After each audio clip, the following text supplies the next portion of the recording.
2 weeks ago, I was going to pick my father up in the morning for us to go to the baptism of my niece. Instead, I found him deceased on the floor, so the day did not go great. And in the moment, it's a fairly intense moment. You also have to make decisions, which is a major issue with those types of things. So I couldn't have them hold up the ceremony. I knew they were going to because they knew we were coming. So I had to call and say that we weren't coming, but not explain why, because didn't need everyone ruining that event essentially and connecting to even more than they were already going to be connected, and then handle the situation. And you've got fire that shows up, you explain the thing to, then you got the ambulance that shows up that you explain the thing to, and then the medical examiner that shows up, you explain the thing to, and then state trooper that shows up and you explain the thing to. Even one of the paramedics said it was amazing, like the patients that I showed and explaining the same situation over and over. And at that time, you just kind of suppress some of that, right? You shove it down so you can just handle the situation, and then later have to go out and start informing people and this type of stuff. But all of those emotions are going to come up, and there's going to be a lot there, right?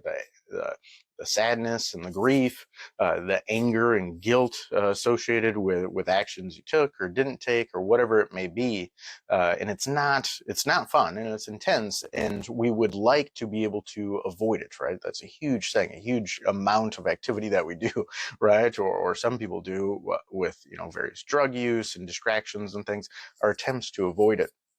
But in reality, it's within us, and so there is no true avoiding of that situation. And then there's an immense amount to handle afterwards, right? You're informing people. People are coming into town. You have to start organizing the funeral and all of that, and the service and all the finances, and take care of the house and start getting stuff ready to go to probate court. An immense amount. And also trying to deal with like the images in my brain of the scene, right, which are not great. And so you have to have some sort of tool, ability, capacity for dealing with all that. And I think some people are just made differently too, right? But I don't think I have a natural large capacity for that, which is why the meditation is so significantly changed my life, right? Like the internal experience of life that I have. So I meditated for probably about an hour. It took me to get through the entire body, feeling the sensations, and it was difficult at first on that first day. All right, and then the next day, going back to the scene. I think it was the next day. I went back to the scene, and the images kind of came up again, right? And then that repeated a few times and whatnot before we were able to get a cleaner there, and the one night, really early on, the first night, the second night, those types of nights, I didn't sleep a ton. I slept some, but I also spent several hours, just meditating at night instead of sleeping, and with uncomfortable, uncomfortable feelings, right? So, about a total overall of like a handful of hours of meditation really helped to stop the images of the scene coming up in my head involuntarily. Because that type of thing will kind of like control and run your life, and so you need to do something to manage that. And then it's also ongoing because stuff comes up, right? So last weekend we ended up having the funeral, and I gave a speech, and I mean it went pretty well, but it was decently difficult to start. A little more difficult to start the speech than I thought, and then once I got going, it was fine. In that same week, so he died on a Sunday. On Monday, I'm starting my first teaching gig for a community college, Intro to Humanities. That's my first class. And they told me I can take those days off. And obviously in the political job, I can take some days off if I want, because I choose my own schedule. But I didn't. I didn't take any days off of anything. So because why, right? Otherwise the stuff just piles up, and then you have to catch up later and whatnot anyways, and you're trying to reconfigure things, and it's like, let's just do it, right? And you're going to have to experience the bad emotional things anyways, and so you just tackle those in the meditation. A very uncomfortable meditation, right?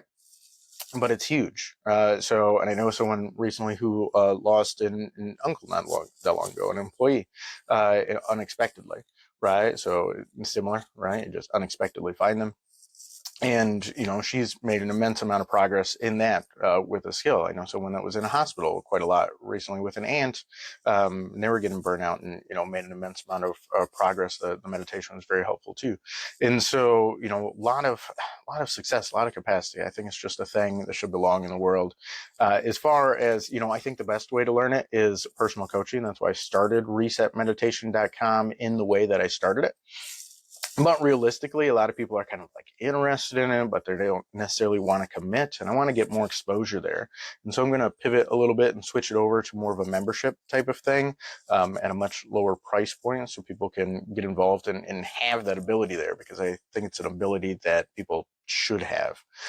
I'm Jeff Martin from resetmeditation.com. You can also find completely free courses, like going through the hand and stuff on there, that can get you going and develop the ability, the capacity as well. And without it, I would not have handled the situation well. Right. And so it is essentially, this artificial, I don't really want to call it artificial, but emotional support system that just works, right? It's just effective. And so I want it to be out there more in the world. All right, this is Jeff Martin from resetmeditation.com signing off.